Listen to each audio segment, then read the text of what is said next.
အားလုံးပဲမင်္ဂလာပါရှင်။အာဂတိလိုက်စားမှုဆိုတာကတော့ကမ္ဘာနိုင်ငံတိုင်းအသီးသီးကနေရာဌာနတိုင်းလိုမှာဖြစ်ပေါ်နေတဲ့အကျင့်ပြတ်ခြစားမှုတစ်ခုဖြစ်ပြီးတင်းကျပ်တဲ့စီးမင်းစည်းကမ်းနဲ့ပွင့်လင်းမြင်သာမှုမရှိတဲ့ဗဟိုချုပ်ကိုင်မှုစနစ်ကနေအများအားဖြင့်ဖြစ်ပေါ်လေးရှိပါသည်။တချို့နိုင်ငံတွေမှာဆိုရင်ကျူးလွန်နေပါရဲ့နဲ့အာဂတိလိုက်စားမှုလို့မမြင်တော့ပဲဒီနေရာဒီရာရူရတဲ့သူဟာဒီလောက်တော့ခံစား권ရှိတယ်ဆိုတဲ့ထုံးတဲ့အစဉ်အလာတစ်ခုလိုတောင်ဖြစ်နေပါသည်။ရေဘူးရအားဖြင့်တူညီတဲ့အချက်ကတော့အကျင့်ပြတ်ခြစားမှုများတဲ့နိုင်ငံတွေဟာစင်းရဲတဲ့နိုင်ငံတွေဖြစ်နေပြီးဒါနဲ့ပြောင်းပြန်အာဂတိလိုက်စားမှုအနည်းဆုံးသောနိုင်ငံတွေဟာအေးချမ်းသာယာပြီးဖွံ့ဖြိုးတိုးတက်တဲ့နိုင်ငံတွေဖြစ်နေပြန်ပါလိမ့်ဒီတစ်ခါတော့2022ခုနှစ်စည်ရင်းအရကမ္ဘာပေါ်မှာအာဂတိလိုက်စားမှုအနည်းဆုံးနိုင်ငံ9နိုင်ငံရဲ့အကြောင်းကိုဝေမျှချင်ပါလိမ့်နံပါတ်9ဆွစ်ဇာလန်ကမ္ဘာအချမ်းသာဆုံးနေချင်းစပွဲအကောင်းဆုံးနိုင်ငံရေးအတည်ငြိမ်ဆုံးအကောင်းဆုံးပညာရေးကျန်းမာရေးစောင့်ရှောက်မှုအကောင်းဆုံးစတဲ့စည်ရင်းများစွာမှာဒီနိုင်ငံဟာအမြဲလိုထိပ်ပိုင်းနေရာကပါဝင်နေတာအကြောင်းမဲတော့မဟုတ်ပါဘူးအစိုးရရဲ့ပွင့်လင်းမြင်သာမှုရှိလွန်းတဲ့ကဏ္ဍစုံစီမံကိန်းတွေပြည်သူအပေါ်အခြေခံထားတဲ့ဒီမိုကရေစီအကြဆုံးအုပ်ချုပ်မှုစနစ်တွေကြောင့်ဆွစ်ဇာလန်ဟာနောက်နှစ်များစွာအထိထိပ်ပိုင်းနေရာမှာရှိနေအောင်မှာဖြစ်ပါတယ်အာဂတိလိုက်စားမှုတိုက်ဖျက်ရေးဥပဒေတွေနဲ့နိုင်ငံသားတွေဟာအသာကျနေခဲ့ပြီးဖြစ်လို့အာဂတိလိုက်စားမှုဟာပြစ်မှုဖြစ်တယ်ဆိုတာဟာအထူးအထွေအစိုးရကလိုက်လံနှိုးဆော်နေဖို့ဆွစ်ဇာလန်မှာမလိုအပ်ပါဘူး2022ခုနှစ်စည်ရင်းအရဆွစ်ဇာလန်နိုင်ငံဟာအာဂတိလိုက်စားမှုအနည်းဆုံးရမှတ်အဖြစ်82မှတ်အထိရရှိထားပါတယ်နံပါတ်9ဆွီဒင်နံပါတ်9ပြီးတော့နံပါတ်6ပျောက်ပြီးနံပါတ်5ကိုရောက်သွားရခြင်းကတော့နံပါတ်5မှာအဆင့်တူနိုင်ငံနှစ်နိုင်ငံရှိနေတာကြောင့်ဖြစ်ပါတယ်ဒီအထက်ကတနိုင်ငံကတော့ဥရောပမြောက်ပိုင်းကဆွီဒင်နိုင်ငံဖြစ်ပါတယ်ရမှတ်83မှတ်ရရှိထားတဲ့ဆွီဒင်နိုင်ငံမှာပွင့်လင်းမြင်သာမှုရှိတဲ့အစိုးရရဲ့ထွန်းငွေဝင်ငွေစည်ရင်းကိုနိုင်ငံသားတိုင်းစစ်ဆေးဝေဖန်ခွင့်ရှိပါတယ်ဒါကတော့အစိုးရကိုယ်တိုင်စံပြအနေနဲ့နိုင်ငံရဲ့ဖြောင့်မတ်မှန်ကန်ပြီးအဂတိကင်းရှင်းတဲ့အခြေအနေကိုဖော်ဆောင်ထားတာဖြစ်ပြီးနိုင်ငံရဲ့ပြစ်မှုစည်ရင်းမှာအဂတိလိုက်စားခြင်းကိုအပြင်းအထန်နှိပ်ကွပ်ထားပါတယ်ဒါအပြင်ဆွီဒင်ရဲ့ကျန်းမာရေးပညာရေးနဲ့လူနေမှုစနစ်တွေဟာထိပ်တန်းအဆင့်ရှိနေပြီးခိုင်မာတဲ့တရားစီရင်ရေးမန်နိုင်ကိုလည်းပိုင်ဆိုင်ထားပါတယ်။အဂတိတိုက်ဖျက်ရေးနဲ့ပတ်သက်ပြီးနိုင်ငံအစိုးရကိုယ်တိုင်စောင့်ကြည့်လေ့လာမှုတွေအစဉ်ပြုလုပ်နေရင်းနဲ့တောင်ကြံခဲ့တဲ့နှစ်အနည်းငယ်အတွင်းအဂတိလိုက်စားမှုဖြစ်စဉ်အနည်းငယ်ဖြစ်ပေါ်လာခဲ့တာကိုတွေ့ရပါတယ်။နံပါတ်9စင်ကာပူအချိန်တိုတိုထိထိရောက်ရောက်နဲ့ဝင်လင်းမြင်သာမှုရှိတဲ့အစိုးရရဲ့ဝန်ဆောင်မှုလုပ်ငန်းတွေကြောင့်စင်ကာပူနိုင်ငံငယ်လေးရဲ့အာဂတိကင်းစင်မှုညွှန်းကိန်းရမှတ်ဟာလည်း83မှတ်အထိရှိနေပါတယ်။အစိုးရရဲ့ဝန်ဆောင်မှုတွေရယူသူတွေအနေနဲ့ကတရားဝင်သတ်မှတ်ထားတဲ့အခကြေးငွေကိုမပြတ်မကွက်ပေးဆောင်မှုလို့ပြီးထိုက်တန်တဲ့ဝန်ဆောင်မှုကိုပြန်လည်ခံစားရမှာဖြစ်ပါတယ်။အာဂတိလိုက်စားလို့မသိကြရင်ကြံတဲ့သူကိုမဆိုထားနဲ့လီကွမ်ရှူလို့နိုင်ငံခေါင်းဆောင်ကိုတောင်စစ်ဆေးခဲ့ဘူးတဲ့နိုင်ငံလေးဖြစ်ပါတယ်။စင်ကာပူရဲ့အစိုးရဝန်ထမ်းတွေရဲ့လစာဟာပုဂ္ဂလိကကုမ္ပဏီတွေနဲ့ရှင်းနိုင်ပြီးလုပ်အားနဲ့ထိုက်တန်တဲ့ရပိုင်ခွင့်တွေကအာဂတိတရားကင်းစင်တဲ့အစိုးရရဲ့စီမံခန့်ခွဲမှုစနစ်ကိုအထောက်အကူပေးပါတယ်။ CPIB လို့အာဂတိတိုက်ဖျက်ရေးလုပ်ငန်းကိုထိထိရောက်ရောက်စုံစမ်းစစ်ဆေးမှုပြုလုပ်နေတဲ့အဖွဲ့တွေရှိနေပြီးမယိုးဖြောင့်သူတွေအတွက်နေရာမရှိလောက်အောင်ကိုပဲစီးစနစ်ကြားလာပါတယ်။နံပါတ်4နော်ဝေ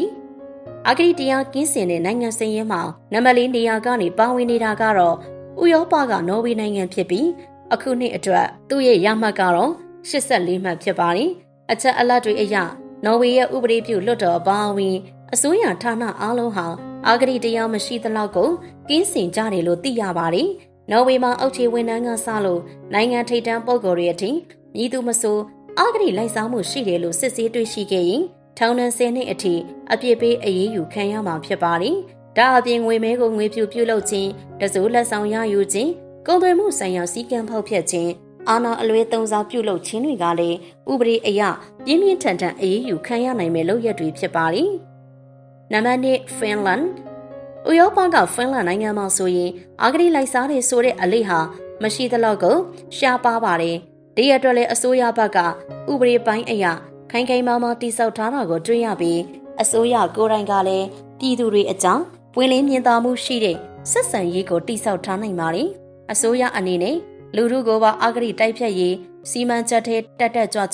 ပါဝင်လာနိုင်အောင်ဆောင်ရွက်နိုင်ခဲ့တာကြောင့် ကမ္ဘာထိပ်တန်းအဂတိကင်းစင်တဲ့နိုင်ငံစရင်းမှာဖင်လန်နိုင်ငံပါဝင်နေတာဟာအစမ်းတော့မဟုတ်ပါဘူး။အကျင့်ပြတ်ခြစားမှုနေပါခြင်းရဲ့အကျိုးဆက်အနေနဲ့ဖင်လန်နိုင်ငံကိုငြိမ်းချမ်းပြီးကမ္ဘာအပျော်ရွှင်ရဆုံးနိုင်ငံတစ်နိုင်ငံဖြစ်လာစေပါသည်။ဖင်လန်နိုင်ငံရဲ့အဂတိလိုက်စားမှုအနည်းဆုံးရမှတ်ကတော့89မှတ်ဖြစ်ပါသည်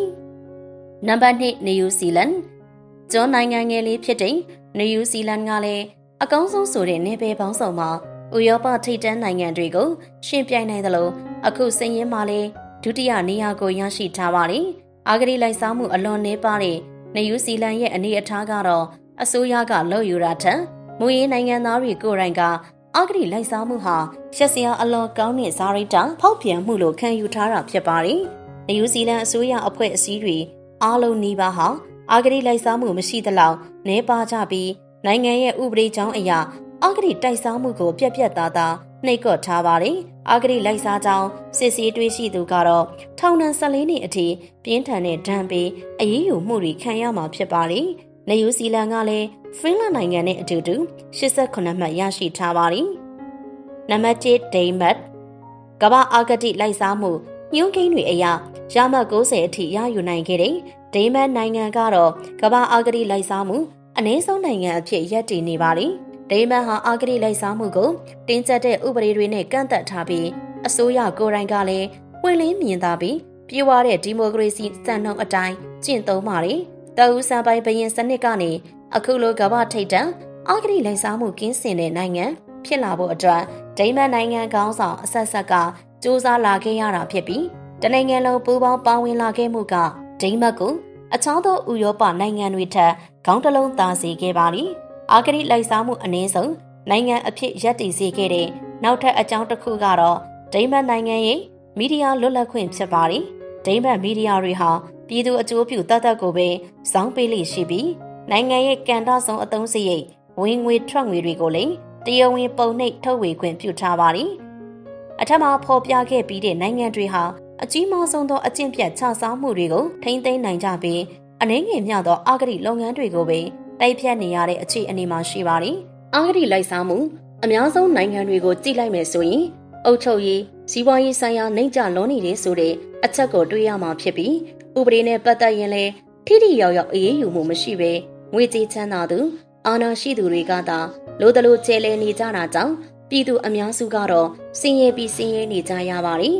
။ဒီတစ်ခါတူတာဆောင်ကနေဝေမျှခဲ့တာကတော့ကမ္ဘာပေါ်မှာအာဂတိလိုက်စားမှုအနည်းဆုံးနိုင်ငံ9နိုင်ငံရဲ့အကြောင်းပဲဖြစ်ပါတယ်။နောက်ဆင်သူတူတာဆောင်မိတ်ဆွေအပေါင်းရွှင်လန်းချမ်းမြေ့ကြပါစေရှင်။